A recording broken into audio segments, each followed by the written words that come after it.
Santapan Harian Selasa 31 Januari 2023.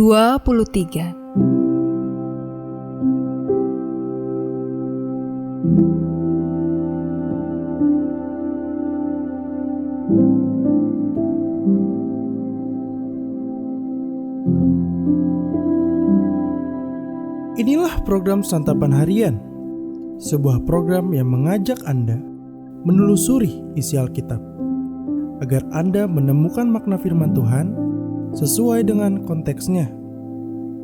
Santapan Harian tertuju bagi Anda yang ingin memiliki kehidupan rohani yang segar, kuat, dan sigap.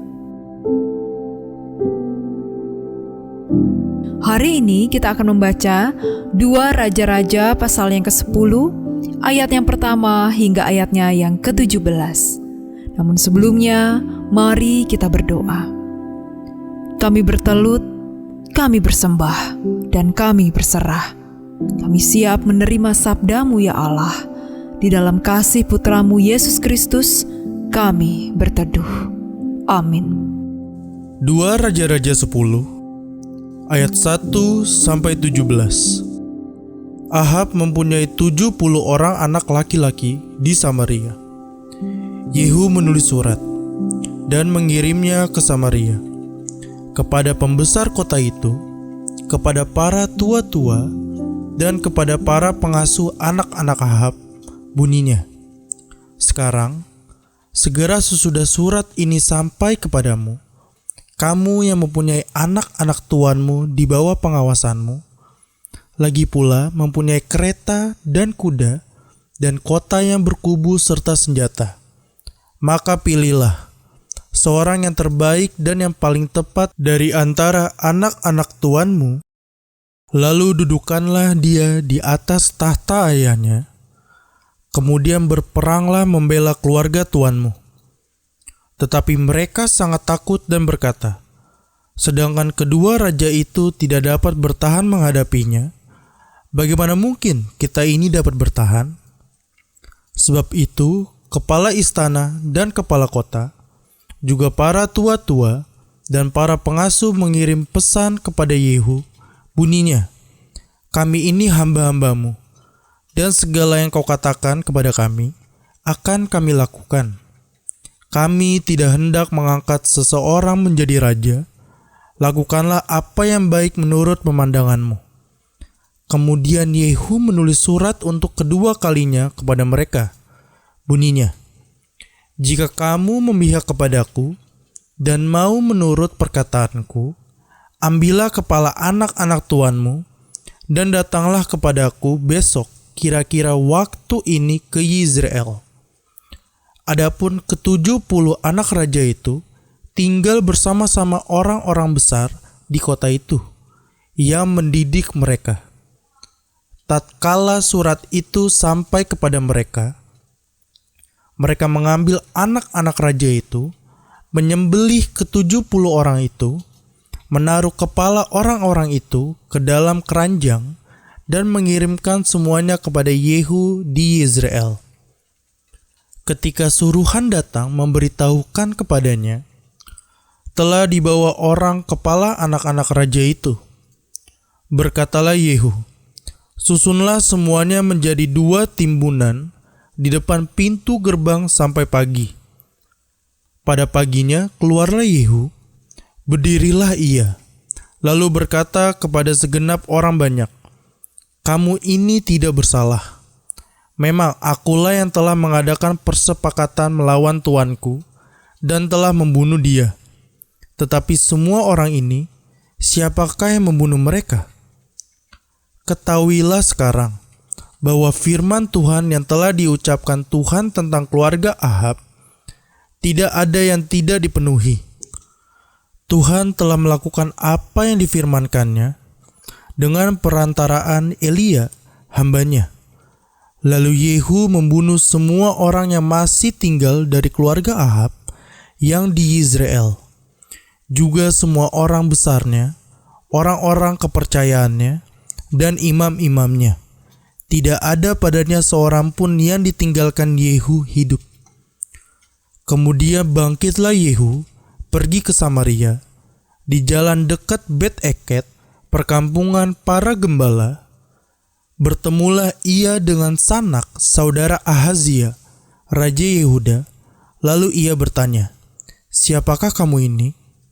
Jawab mereka, "Kami adalah Sanak, saudara Ahazia, dan kami datang untuk memberi salam kepada anak-anak raja dan anak-anak ibu suri." Berkatalah Yehu, "Tangkaplah mereka hidup-hidup." Lalu ditangkaplah mereka hidup-hidup dan disembeli dekat perigi Bet-Eket 42 orang, dan tidak ada seorang pun ditinggalkannya hidup daripada mereka. Setelah pergi dari sana, bertemulah ia dengan Yonadab bin Rekhab yang datang menyongsong dia. Ia memberi salam kepadanya serta berkata, "Apakah hatimu jujur kepadaku seperti hatiku terhadap engkau?" Jawab Yonadab, "Ya." "Jika ya, berilah tanganmu." Maka diberinyalah tangannya. Lalu Yehu mengajak dia naik ke sampingnya ke dalam kereta. Berkatalah Yehu, "Marilah bersama-sama aku, supaya engkau melihat bagaimana giatku untuk Tuhan." Demikianlah Yehu membawa dia dalam keretanya. Setelah Yehu sampai di Samaria, maka ia membunuh semua orang yang masih tinggal dari keluarga Ahab di Samaria. Ia memunahkannya sesuai dengan firman yang diucapkan Tuhan kepada Elia.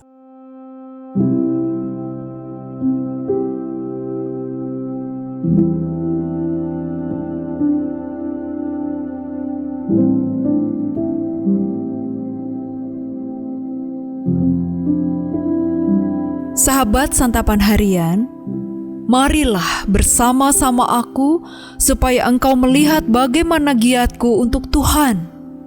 Demikianlah perkataan Yehu kepada Yonadab. Dialog itu menyimpulkan bagaimana Yehu menuntaskan misinya. Misinya adalah memusnahkan keluarga Ahab. Ia memulai dari istri dan anak-anak Ahab.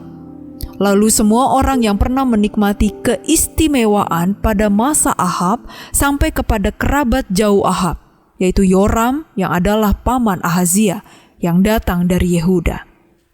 Dialog itu juga menunjukkan bahwa ia memahami tindakannya secara teologis. Ia melakukan tindakan tersebut karena itulah misi khusus dari Allah baginya, seperti yang telah dinubuatkan melalui Elia.